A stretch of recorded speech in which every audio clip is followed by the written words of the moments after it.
자, 오늘 주시는 하나님의 말씀은 창세기 37장 18절에서 20절 말씀, 꿈꾸는 자가 오는도다 하는 말씀입니다. 다 같이 일어서서 우리 성경 본문을 우리 한 목소리로 읽겠습니다. 요셉이 그들에게 가까이 오기 전에 그들이 요셉을 멀리서 보고 죽이기를 꾀하여 서로 이르되 꿈꾸는 자가 오는도다. 다 그들을 죽을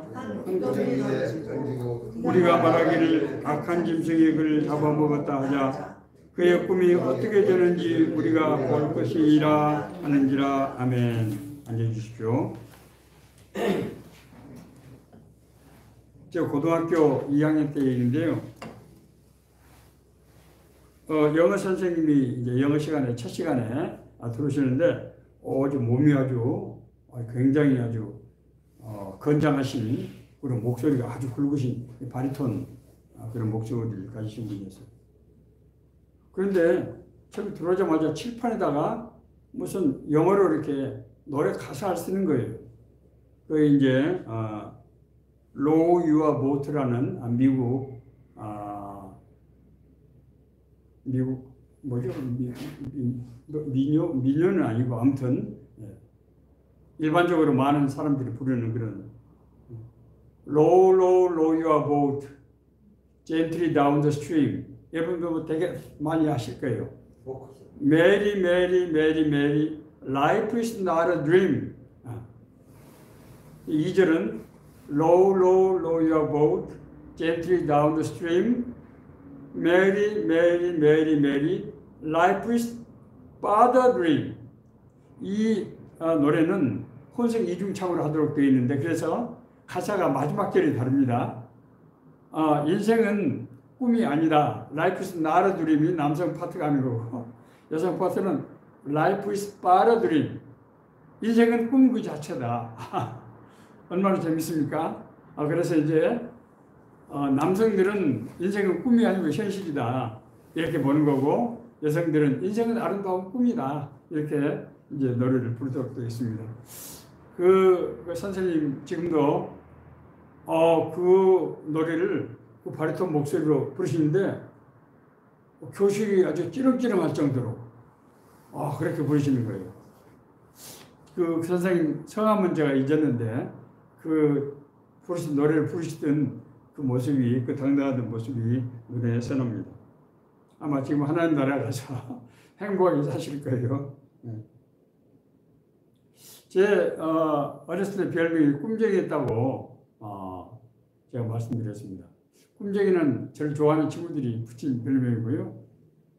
저를 별로 좋아하지 않은 친구들은 허풍선이라고 그랬어요.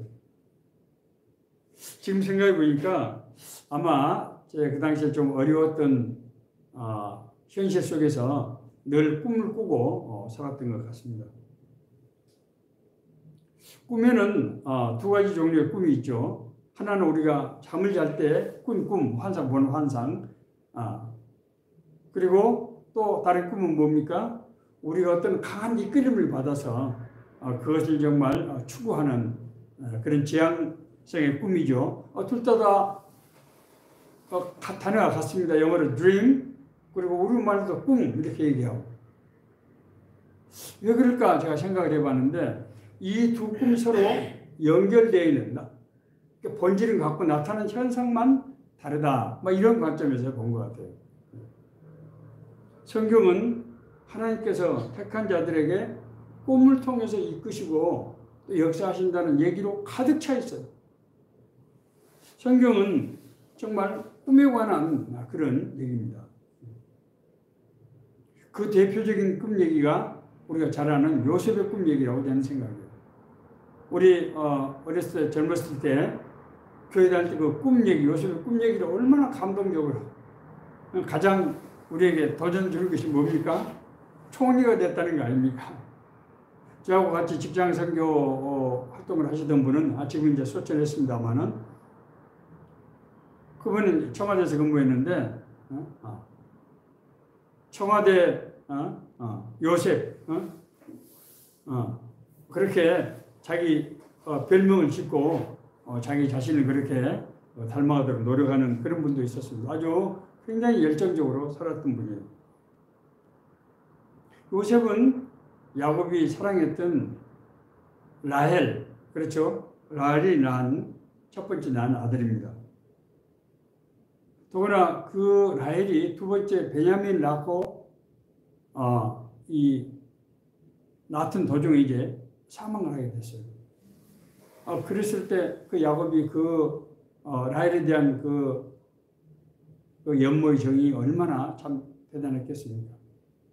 특히 그래서 이제 요셉을 특별히 사랑해서 요셉에게만 채색 옷을 입혀서 그 당시에 뭐 옷에 이렇게 저기 뭐죠? 색상에서 물 들인다고 하는 채색 옷을 입는다고 하는 것은 아주 굉장히 어려운 일이었습니다. 그러던 요셉이 17살 때 연거푸 2번의 꿈을 꿨어요. 첫 번째 꿈은 뭐였습니까? 자기가 곡식을 이제 추수를 하는데 자기 낯가리를 둘러싸고 11 이 형들의 낯가리가 자기 낯가리에게 절을 하는 그런 꿈이었습니다. 두 번째 꿈은 이제 해와 달과 11별이 자기를 둘러싸고 또 절하는 꿈을 꿨습니다. 요셉은 아마 다소 좀 약간 천진난만한 그런 성품이었던 것 같아요. 그 당시에 17살이니까 그 당시에 17살이면 그렇게 어린 나이는 아닌데 그 얘기를 하니까 자기 아버지는 마음에 새겼지만 형들은 그 형들이 다 어떤 형들입니까? 이복형이잖아요.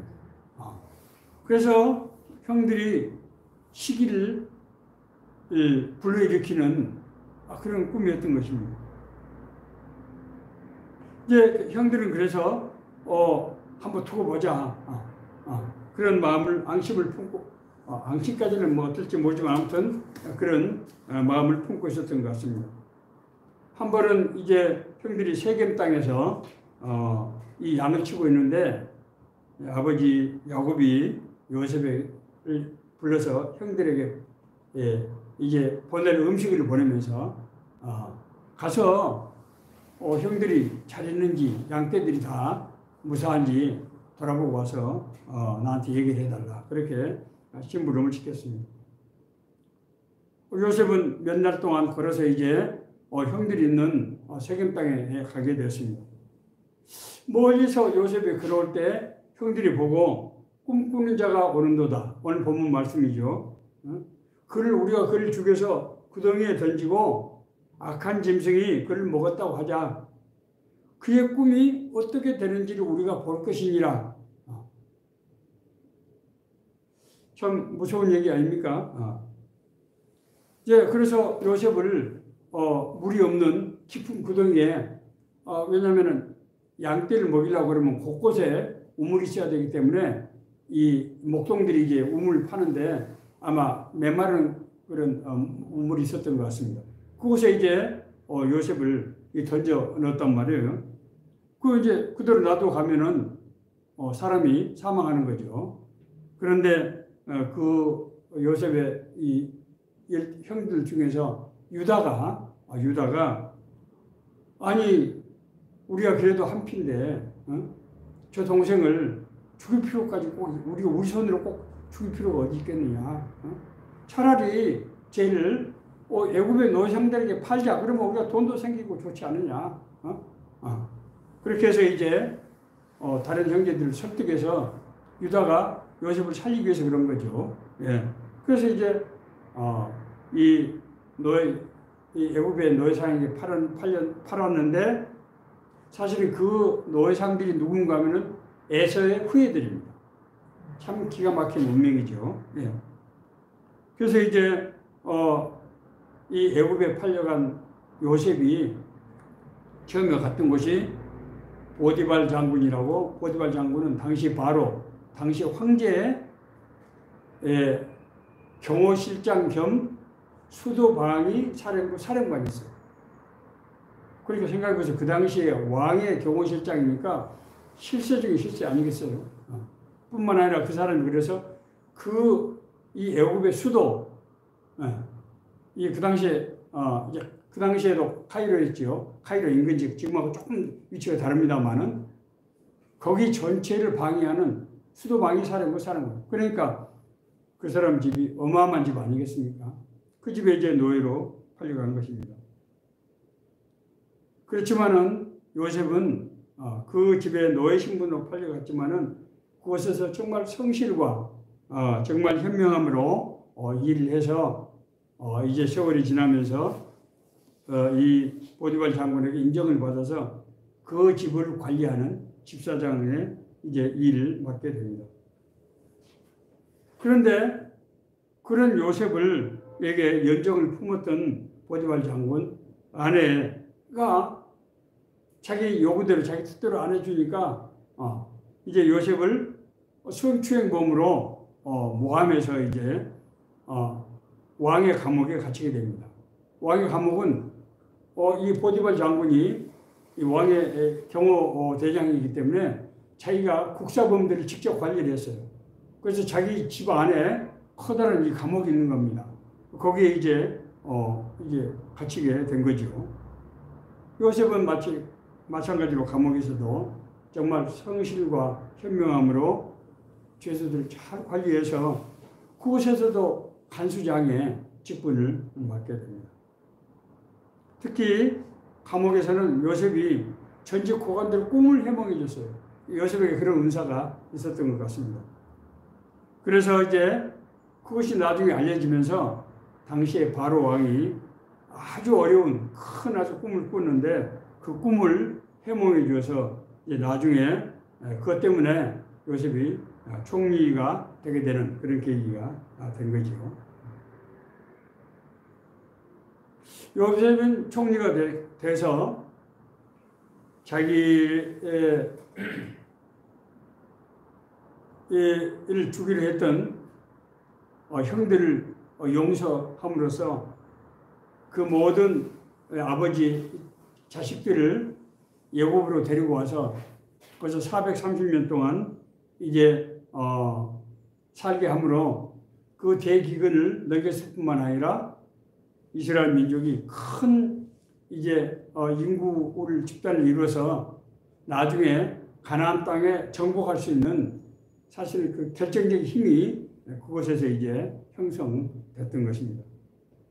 이 얘기는 뭐 우리가 그동안에 성경을 여러 차례 읽어서 잘 아는 얘기입니다. 이 말씀이 우리에게 주는 메시지를 우리가 생각해 보아야 됩니다. 요셉이 그런 사실 아무리 그렇다고 하더라도 이 보디발 장군의 집에서 노예 신분으로 지금 간 거잖아요. 노예 신분으로 가서 요셉이 룰루랄라고 그렇게 살았을까요? 그렇지 않았을 거예요. 말할 수 없는 환난과 고통 가운데서 그 13년을 살았다고 봐야 될 거예요. 그럼에도 불구하고 요셉이 그런 중요한 위치를 가는 곳마다 맡을 수 있었던 것은 뭘까요? 요셉이 자기에게 닥친 여러 가지 시련과 이 어려움을 극복해서 이 주인들에게 헌신했기 때문에 그렇게 인정을 받을 수 있었고 그런 능력을 갖출 수 있었겠지요. 그것이 무엇 때문이었다고요? 요셉이 2번 꾸었던 그 꿈 때문이었어요. 성경은 그것을 지금 암시하고 있는 것입니다. 요셉은 자기 자신이 그런 꿈을 꿨기 때문에 어떤 현실적인 고난과 어려움이 오더라도 그것을 극복하고 인내로 이겨냈던 것입니다. 제가 어렸을 적에 푸시킨의 삶이라고 하는 시를 제가 제 방 앞에 붙여놓고 그렇게 살았다는 얘기를 그 푸시킨 시 앞에 뭐죠? 삶이 그대를 속일지라도 노여워하거나 슬퍼하지 말라. 이렇게 시작하죠. 그래서 인생은 늘 고난이 오는 것, 그리고 언젠가는 끝이 나고, 그러면은 기쁨이 온다. 그런 내용의 시였어요. 제 삶이 조금 힘들었습니다.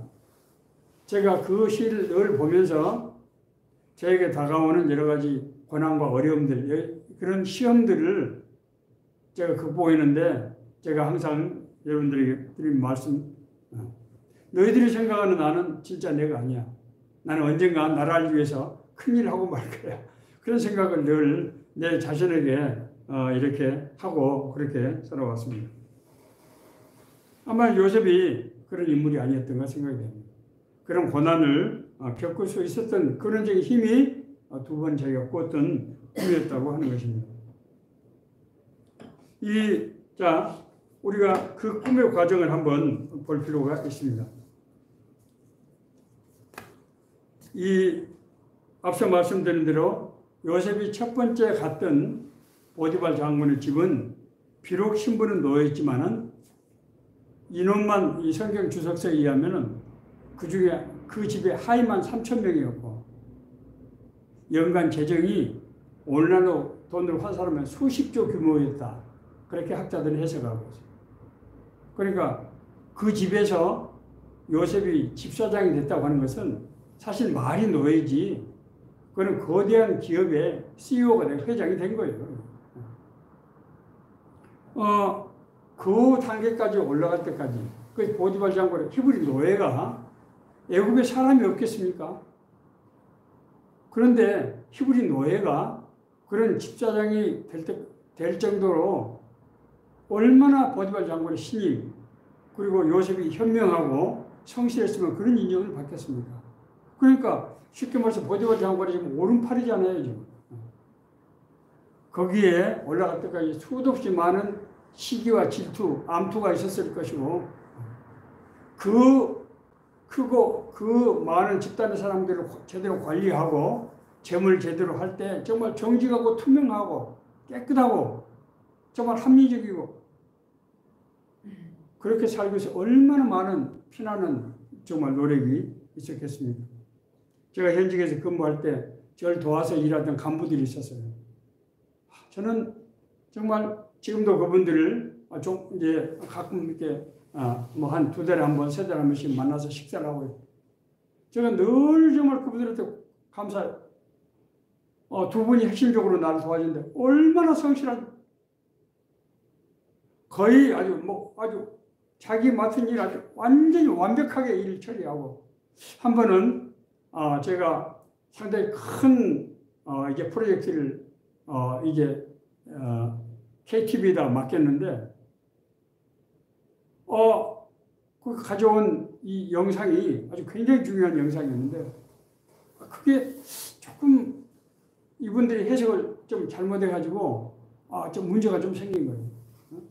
그게 이 팩트가 좀 다른 것들이 사실은 굉장히 뭐 이렇게 국가적으로 정말 좋은 이렇게 성과를 내는 것인데 사실 정확히 말하면 그것이 맞지 않는 거였어요. 맞지 않은 것을 홍보해서 나중에 문제가 되면 그건 큰일 나기 때문에 그걸 고쳐야 되는데 상당 부분을 우리가 한 절반 정도 또 고쳐야 되는 거예요.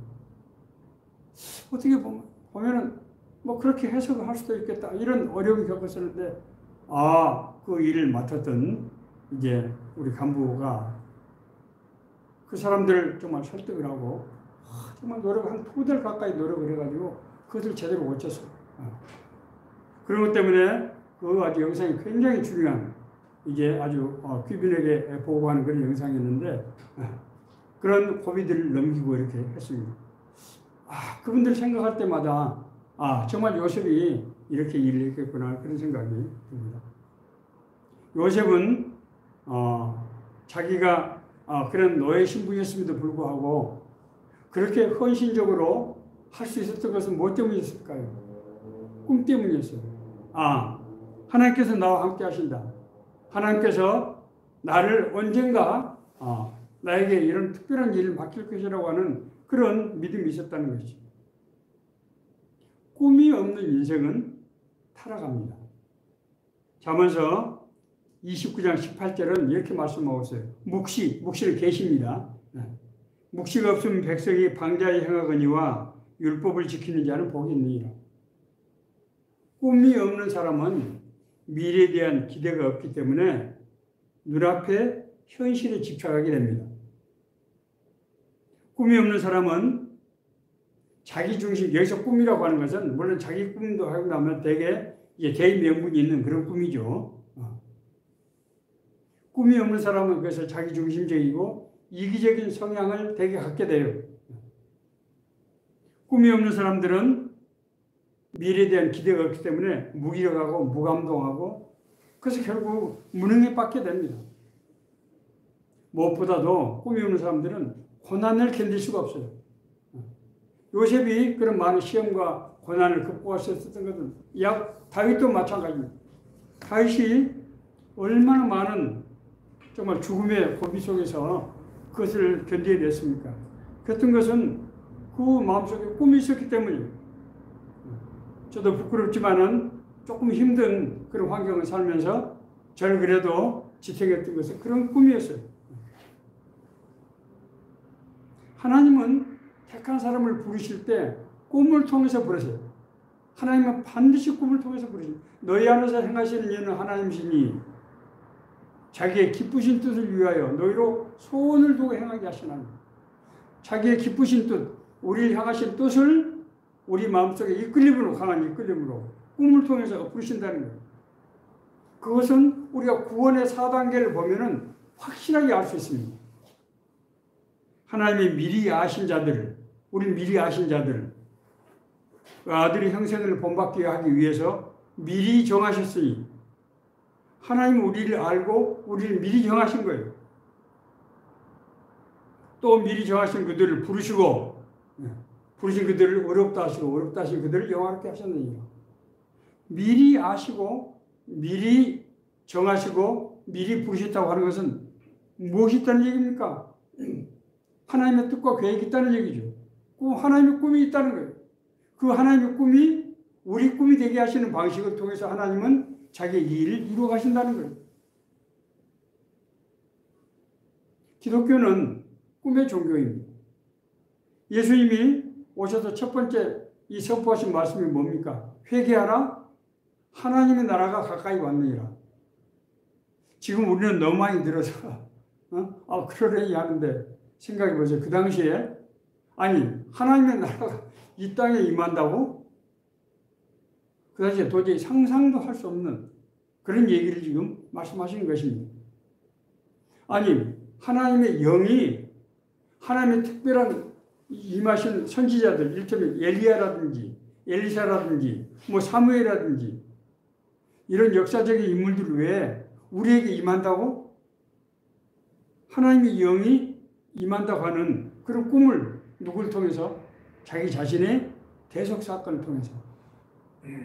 예수님께서 그 꿈을 이룰 사람들 부르셨어요. 제자들. 나를 따라오느라 내가 너희로 사람을 낳는 어부가 되게 하리라. 제가 1993년도 연초에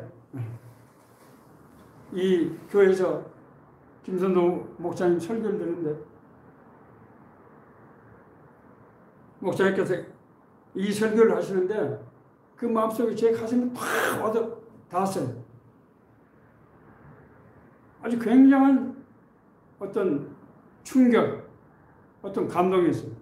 그래서 제가 그 당시에 디모데 선교 연합회장을 제가 하고 있었는데, 그 교회에서 하고 있었는데 1년 내내 그 설교를 했어요. 1년 내내. 그런데 그 해에 제가 이제 일터 선교, 직장 선교라는 최봉호 대표가 공직자 동역자를 찾다가 당시에 직장 선교대회 간사를 하시던 하관석 간사님이 나를 추천해가지고 내가 최봉호 형제님을 만나게 되고 그래서 제가 일터 사역의 사역자로 제가 부르심을 받게 된 것입니다. 하나님께서 우리를 부르실 때 어떻게 하신다고요? 꿈을 통해서 부르십니다. 하나님께서 꿈을 통해서 부르십니다. 그 꿈은 앞서 말씀드린 두 가지 유형, 우리에게 어떤 뜨거운 열정, 이유를 알 수 없는 그런 뜨거운 열정, 그리고 우리가 밤에 자는 꿈, 이 둘을 통해서 우리를 인도하신다고 하는 것입니다. 제자들은 예수님께서 부르신 너희는 내가 너희로 사람을 낳는 어부가 되게 하리라.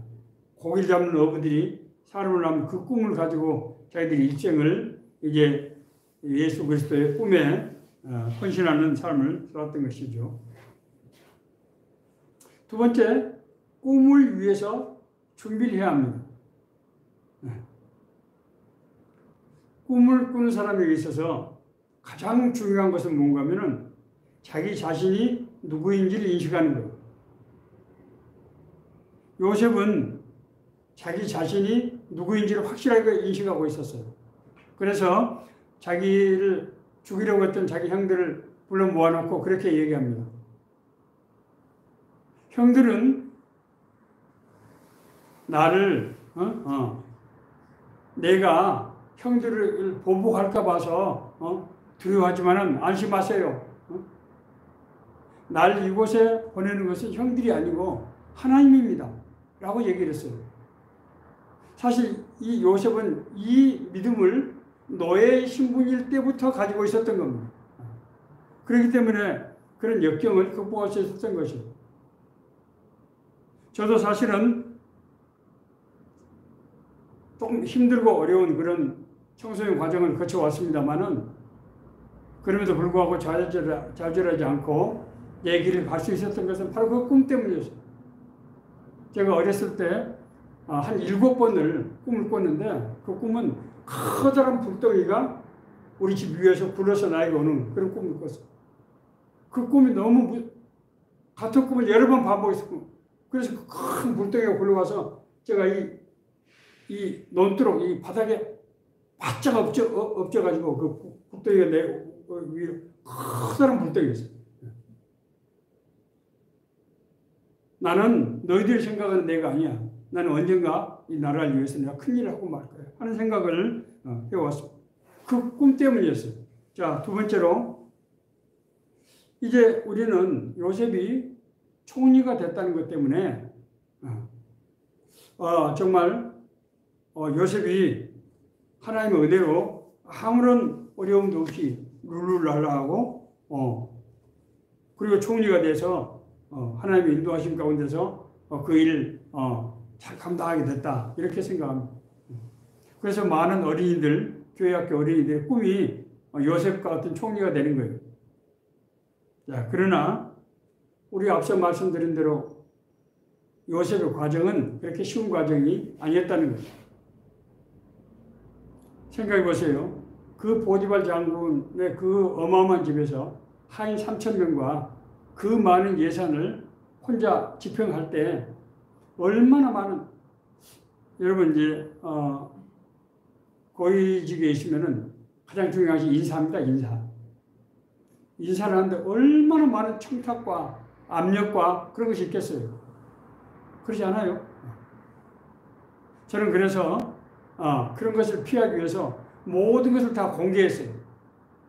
심지어 제가 이 평가를 하는 것을 당사자들 불러서 다른 사람 평가, 그 본인 평가를 내가 다 보여줬어요. 그리고 저에게 청탁한 사람이 왜 없었겠어요. 수도 없이 많은 전화를 받고 또 압력을 받고 그러나 저는 내가 이 직을 하고 이제 내 직을 마친다는 각오를 했기 때문에 그런 것들을 극복할 수 있어요. 저는 한 번도 업무를 해서 저녁 식사를 외국 사람들하고 한 적이 없었어요. 일부러 그걸 피하기 위해서 그렇게 하지 않았습니다. 그뿐만 아니라 정말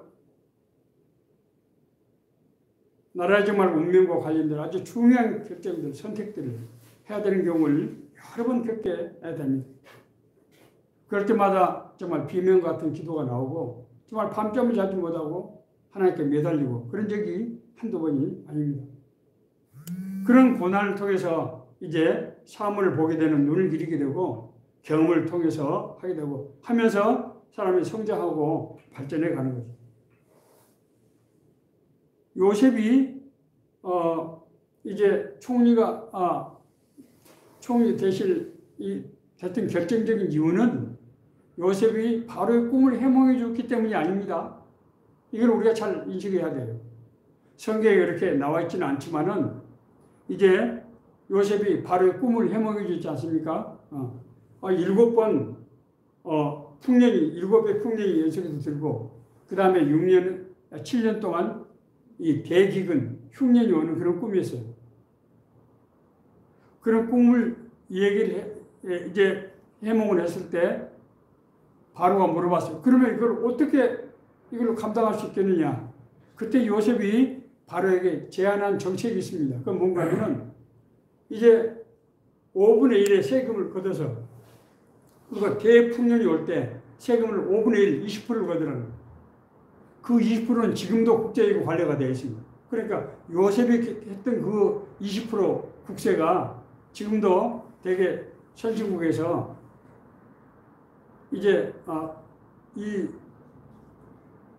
소득이 높은 나라들은 대개 한 20%에서 20, 2, 3% 정도. 우리나라는 20, 5% 정도 됩니다. 그리고 소득이 낮은 나라는 조금 더 높고 그렇습니다. 그러나 국제적으로 그 20%대가 그때 형성이 된 거예요. 그 다음에 그래서 이 미리 전국 곳곳에다가 거대한 창고를 만들어서 그 많은 양식들을 전부 넣어서 건사해서 보관하고 7년에 이제 대기근이 오게 되는데 그때 양식을 풀어주는데 대기근이니까 농사를 질 수가 없잖아요. 그러니까 이 백성들이 어떻게 살 수 있겠습니까? 그래서 국가에서 그 양식을 풀어주되 개인들이 가지고 있는 땅을 국가에서 매수를 해서 전부 국유하고 그 대신 세금을 20%만 받으라는 거예요. 80%는 자기들이 소득을 가져가고 20%만 국가에 내면은 자기 땅이 없더라도 살 수 있게.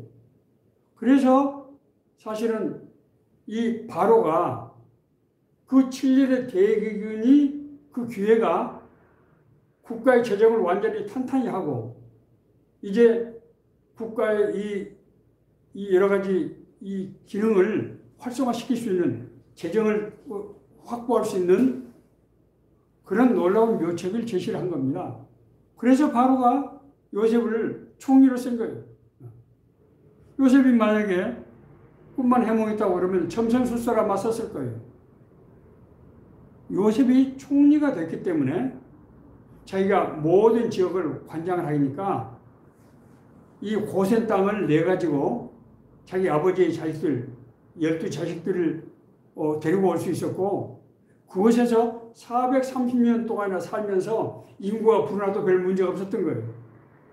요셉이 점성술사가 됐으면 어떻게 그런 일이 할 수 있었겠습니까? 그래서 그 많은 인구가 출애굽을 해서 가나안 땅에 물밀듯이 몰려가서 가나안 땅을 정복하고 정착할 수 있었던 거예요. 하나님의 놀라운 뜻과 계획 아닙니까? 자, 그 요셉은 자기가 꿈을 꿨지만은 그 꿈에만 안주하지 않고 어떻게 했어요? 그 꿈을 이룰 수 있는 그런 일들을 했다는 거예요. 생각해 보세요. 애굽의 총리가 됐는데 이 총리는 자기는 애굽 국민이 아니잖아요. 너의 신분이잖아요. 모든 백성들이 다 알잖아요. 얼마나 많은 그 애굽과 같이 큰 나라에서 정치적인 암투와 겉모술수가 난무하겠습니까? 제 총리가 자기가 머리 똑똑하다고 할 수 있을 것 같습니까? 그렇지 않습니다. 애굽이 이제 그 큰 나라에서 요셉이 이 감옥에 있을 때 이제 떡 맡은 관원장, 술 맡은 관원장 두 사람 얘기가 나오죠. 그 두 사람만 꿈을 해몽해 줬겠어요? 그곳은 과거의 정권에서 정말 문제가 돼서 감옥에 갇혀 있는 그런 고관들이 질비한 그 사람들만 수용하는 감옥이에요. 요셉은 아마 그 사람들의 꿈을 상당 부분 해몽을 해주고 그리고 그 사람들 여러 가지로 돌봐줬을 거예요. 그래서 그 사람들이 이제 나중에 추천해서 바로 앞에 가기도 합니다만은 요셉이 총리가 대신 냈을 때 자기 그때 형성했던 정치적인 인맥 그 사람들이 아마 결정적인 역할을 하지 않았을까. 충분히 그런 해석이 가능하다고 하는 거지. 요셉은 이 경영 능력과 그리고 이 애굽의 정치에 대한 어떤 정통한 그런 지식 그리고 인맥 이 세 가지를 통해서 정말 이 애굽 그 거대한 국가를 정말 통치할 수 있었고 그것이 바로의 힘을 얻어서 자기 동족들을 애굽에 데려와서 그곳에서 400년 이상이나 거주하면서 살 수 있게 된 그런 계기가 됐다. 그런 말씀을 이제 마무리하겠습니다. 우리 교회는 새로운 삶의 교회. 제가 이제 교회를 시작할 때 우리 강원선 집사님하고 그때 이제 교회를 처음에 시작할 때 제가 늘 기도를 하나님 교회 이름을 뭐라고 해야 될까요? 뭐라고 해야 될까요? 늘 그 기도를 했는데 디도서 3장을 읽을 때 그 말씀이 제게 다가왔어요. 새로운 삶. 그래. 새로운 삶. 자, 그러면은 그 새로운 삶이라고 하는 것이 구체적으로 뭔가 하는 것을 지난 우리 새로운 삶의 교회가 이제 5년이 됐습니다만은 이 5년 동안 제가 끊임없이 생각하는 새로운 삶이 구체적으로 무엇인가. 제가 이제 금년도에 새벽 기도를 하면서 이제 그런 생각을 떠오르게 되었습니다. 새로운 삶은 새로운 생명, 새 생명. 새 생명과 공동체적인 삶이다. 자, 두 가지 요소. 새로운 삶은 새로운 생명을 구원받고 거듭나서 새로운 생명을 소유한 사람들이 공동체 안에서 더불어 사는 삶을 사는 그런 교회다. 새로운 생명이라고 하는 것은 옛날에 자기 육신의 생각과 방법으로 힘으로 살아왔던 사람들이 성령의 인도하심 가운데서 주님과 교제하면서 동행하는 삶을 사는 것이 새로운 삶, 새 생명의 삶이고, 공동체는 우리 가족 공동체, 우리 이웃 공동체, 친구들 공동체, 더불어 사는, 오늘날 우리 사회의 가장 큰 문제 중에 하나는 이 공동체가 소멸된, 공동체가 붕괴된 문제. 가족 공동체가 붕괴되고, 이웃 공동체가 붕괴되고, 지역 공동체가 붕괴되고. 그래서 사람들이 정말 갈등과 대립이 격화되고 더불어 살지 못하고 외롭고 무기력하고 꿈과 소망이 없이 살아가는 그런 사회가 됐단 말이에요. 우리가 하나님의 은혜로 그것이 바로 사도행전 신앙 공동체의 모습 아닙니까? 사도행전 신앙 공동체의 모습을 보여줬다고 하는 것은 우리가 그렇게 사는 것이 하나님의 뜻이라는 거예요. 이 땅에 이루어지는 하나님의 나라 계획이라는 거예요. 교회가 바로 그 모형이지요. 그래서 우리 새로운 삶의 교회가 교회와 각 가정교회로 이루어진, 그래서 교회는 각 성도님들의 가정교회, 자기 공동체 교회가 모여져서 새로운 삶의 교회를 이루는 그런 두 가지 꿈, 새로운 생명과 그리고 새로운 사도행전적인 공동체, 그 두 가지를 결합하는 것이 우리 새로운 삶의 교회라 생각합니다. 하나님께서 저에게 이런 생각을 주셨으면은 우리가 그런 꿈을 가지고 우리가 기도할 때 우리가 그 기도 안에서 주님과 동행하면서 하나님의 뜻과 계획이 이루어지는, 하나님께서 생각하시는 그런 새생명 공동체를 이루는 그런 우리 교회, 우리 그런 각자의 삶이 될 것으로 믿습니다. 오늘날 정말 혼란스럽고 무엇을 어떻게 할지 막막하고 꿈과 소망이 없이 살아가는 시대에 우리에게 주시는 은혜의 말씀, 하나님이 인도하시는 말씀이 되기를 간절히 바랍니다.